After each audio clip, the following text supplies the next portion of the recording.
The Kenosha Riots are a disaster for the Democrats as leftists are actively engaged in destroying themselves. In this video, we're going to take a look at the latest developments, which have now turned deadly in the mayhem surrounding the city of Kenosha. And we're going to look precisely at why that city has indeed turned into a battlefield where the modern left is fighting nothing less than a civil war amongst themselves. You're not going to want to miss this. Greetings, everyone, patriots all across the globe. Dr. Steve here with you. Great to be with you as always.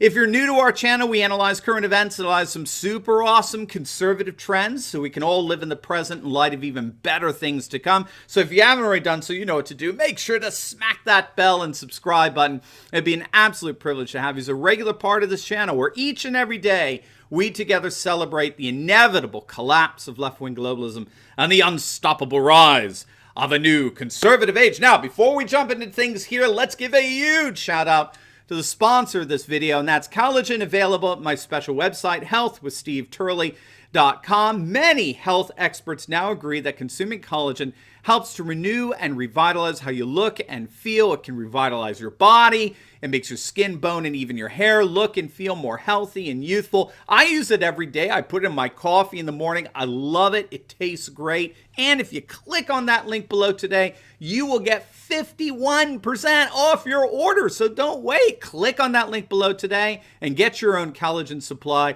You'll be glad that you did.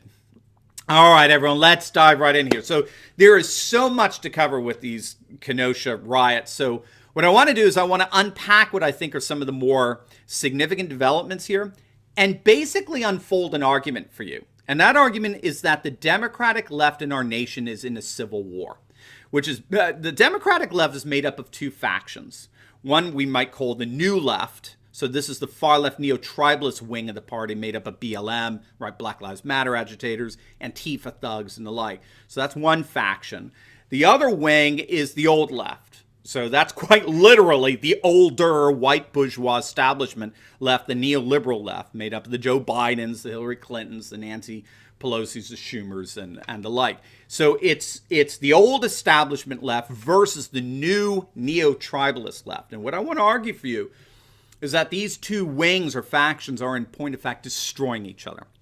In many respects, those of us on the right almost don't have to do a thing. I mean, we could just sit back, butter the popcorn, and just watch the modern day left eat itself. So let me unpack that a bit given the latest developments in Kenosha. The most significant development, of course, is that Kenosha has now officially turned deadly. At least 2 people have been killed and another one seriously injured in a shooting last night, several shootings Tuesday night, in the midst of the widespread social unrest of looting and rioting that followed the police shooting the multiple-time offender Jacob Blake, who we now know was indeed resisting arrest, which we covered in our last video on this topic. Blake has a history of assaulting police officers, resisting arrest and the like. Very violent dude, very bad.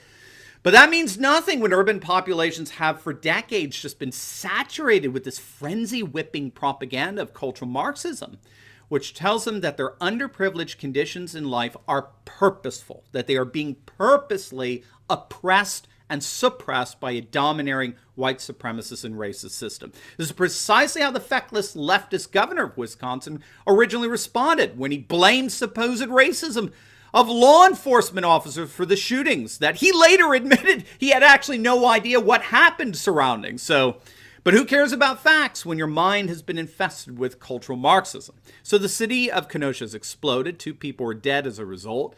The full details in the shootings are still pretty sketchy. We reported yesterday on armed citizens rising up to protect businesses from these rioters and looters. And now it appears that we're seeing some casualties coming from armed confrontations between rioters and armed citizens. As all of this is going on, there were reports that there were rioters screaming "Death to America" and "Kill the police." And so after some of these BLM rioters were shot, it was highly ironic that you heard calls for people to call the police and 911 and first responders. An irony that was not lost on Twitter. So bizarre how quickly one could go from kill the police to call the police, is it not? You know, we've often said on this channel that Leftism is at war with reality, and really nothing demonstrates that more than this demand to call the police in the midst of rioters shouting, "Kill the police," right? But that's leftism for you. In another incident, BLM rioters surrounded a Kenosha County courthouse and threw fireworks and projectiles at law enforcement, who set up a barrier and stood behind it to protect the courthouse. And once the reports are, once the riot was officially declared, those law enforcement officers cracked down big time on these thugs and dispersed them quite quickly with tear gas and mass arrests. All told, over 30 local businesses have been destroyed. One business owner really brought this home. A local furniture store owner lamented the fact that this business that these BLM thugs burned down was started by his parents 40 years ago out of their garage. I mean, what the hell are these people thinking? Business owners are coming out and saying, what do we do to deserve this? We're an intrinsic part of this community. We're law-abiding citizens who pay our taxes. We work hard. Where was the government, which we dutifully pay taxes to? Where was it to protect us from these anarchistic rioters? Why the hell is this feckless left-wing governor spending more time and effort defending the rioters and throwing law enforcement on the bus than he is cracking down on this lawless rioting and destruction? And then, to add insult to injury, by the way, it's now being reported that this witless governor, Tony Evers, this leftist Democrat, has actually rejected federal assistance to keep law and order in his state. So just like Portland, leftists have decided that they're going to allow their cities to burn to the ground before they even think of getting help from the orange man bad in the White House. And that's just top this leftist absurdity off here with the bizarre la-la land of the Marxist media. You ready for this? CBS News' Gayle King had the unmitted gall to refer to these rioters as, you guessed it, peaceful protesters. She said a second day of peaceful protests gave way to clashes overnight in Wisconsin. I mean, if this isn't Orwellian, I simply don't know what is. We now have peaceful clashes. That's right up there with square circles. I mean, it's beyond belief. So what's really going on here? What is happening? Well, I think what we have to understand here is that we are witnessing the explosion of a civil war. But here's the key. It's a civil war that's blown up from within the Democrat Party, from within the American left. It's the new left versus the old left. It's the anarchistic Antifa and BLM left versus the old white privileged bourgeois establishment left. And this civil war is destroying the only areas in our nation where the left has a full and total monopoly, and that's our urban and metropolitan areas. Right? That's the battlefield now. The battlefield has not made its way into the suburbs and exurbs yet, and that's not for a lack of trying. They keep trying to get into the suburbs. It's just they get chased out by armed militias and citizens. Now, the battleground now is the urban areas, our cities, and the battles between the old white liberal establishment is represented by Democrat politicians such as this incompetent Wisconsin governor, all these other feckless Democrat mayors. They're on one side. And then you've got the radical left, the ones these white bourgeois Democrats actually keep trying to appease, the radical left that has, in fact, turned on them.